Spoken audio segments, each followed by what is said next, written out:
So, you're working on a big project, or you've got a really big goal, or there's something on your to-do list that you've been meaning to do for a long time. And let's be honest, you're probably getting mentally exhausted before actually getting exhausted. And if that's you, I get it. I've definitely been there. Many times, might I add. Two big goals of mine are to write a book and to create a course. But where do you get started? What is step 0? How much time do I seriously have? Am I really going to be able to do this? These are the types of questions that I have asked myself many times, and I'm sure you can relate because these questions might be popping up in your head right now. Well, I've learned a really simple formula to getting these big projects done.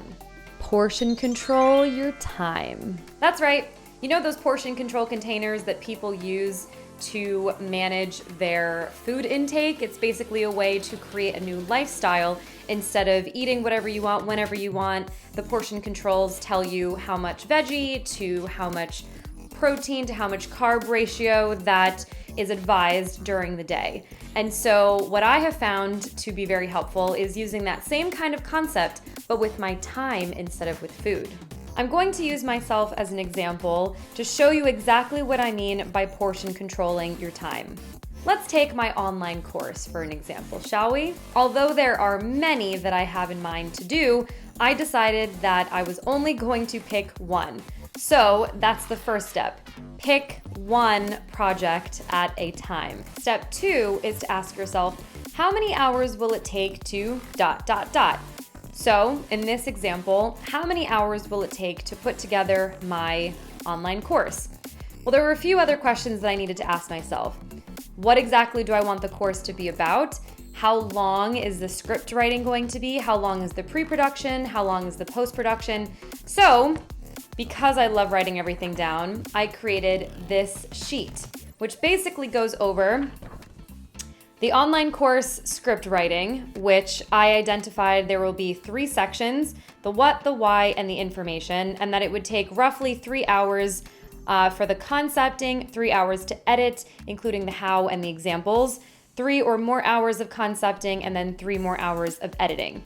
Plus about 8 hours to do some research, and then I identified the total, which was about 20 hours. So I said if I take 1 hour per day, it's going to take me 1 month. Then I asked myself the question about the online course materials when it comes to the videos. So the course, again, building resilience, and I identified the 3 sections, what it is, why, and the info, how to build an increase and the examples, and then exercises on how to build resilience. So I figured the what, the why, and the info will take about 8 hours. How to build resilience and increase of resilience, including examples, 8 hours. The exercises to build, 5 hours. So that was 21 hours in total, or about 1.5 months if I break it into 4 hours every Friday, which would be 5 hours total. Then I identified the course materials, which will include PDFs and workbooks. So I figured that a lesson plan is going to take about 20 hours. And how I got to that is that a PDF highlight per section, I guesstimated about 15 hours. A social media graphics, all of the graphics for social media, about 5 hours. And then I said, okay, if I take 3 hours every Friday, it'll take me about 6 Fridays to do it. So about 1.5 months. And finally, I talked about some of the workshop materials, which totaled to about 30 hours because I wanted to aim for 6.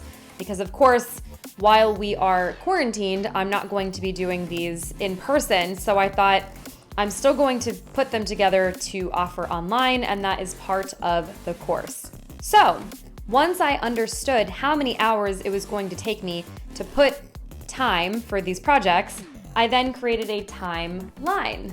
So I'm guesstimating that between the months of April, May, and June, I'll be working on the script writing and in parallel working on the workshop materials. In July, I'll start the online course videos, so that pre-production or the production part. And then between August and September, maybe into November, I'll be doing the online course materials, so that post-production. So this has given me a very, very clear snapshot from a month's perspective. But then the question still remained, how many hours do I need to put in a day? And what exactly do those hours look like? So I created this. Basically, it goes over a morning routine and an evening routine. Now, this schedule is actually going to be more in line with those of you who are still working, because this schedule that I put together was while I was still recruiting for my day job. And so I identified that if I woke up at 8 o'clock and scheduled tweets for about 30 minutes and then did a course writing hour before work, that I could get that done in the morning. And then I had evening routines for Monday and Tuesday and Thursday, very, very set schedule, like 5:30 to 6:30 workout, 6:30 to 7 p.m. shower, etc. And since I am working with a client on Wednesday nights consecutively, I also created a whole new schedule for my Wednesday routine. So the key here is to schedule your time in increments of 1 to 2 hours at a time. This is especially easy to manage on your calendars. I also use a physical planner. Again, I love to write things down. And so my planner has been my guide to block off these hour segments. And just to show you what one of the pages looks like, here is one of my weeks. Here is another one of my weeks. And yes, that might seem a little overwhelming, but my point here is do what works best for you. And step 3 is to be consistent.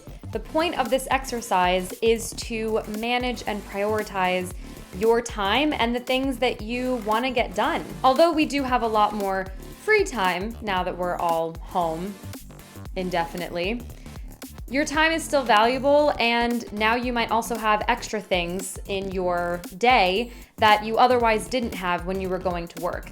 Taking care of pets, taking care of people at your home, the list I'm sure goes on. So remember, your time is still valuable. I hope these tips were helpful. They, as I said earlier, have definitely been saving me a lot of mental anguish, and so I hope that I am spreading these good vibes to you. Let me know in the comments below if this is something that you have tried before. If you do try it out, let me know how it works out for you. And if you have other tips, feel free to leave them in the comments below. Be sure to give this video a thumbs up and hit the subscribe button. I'm going to have new videos every single Friday. So stay tuned and I'll see you next week.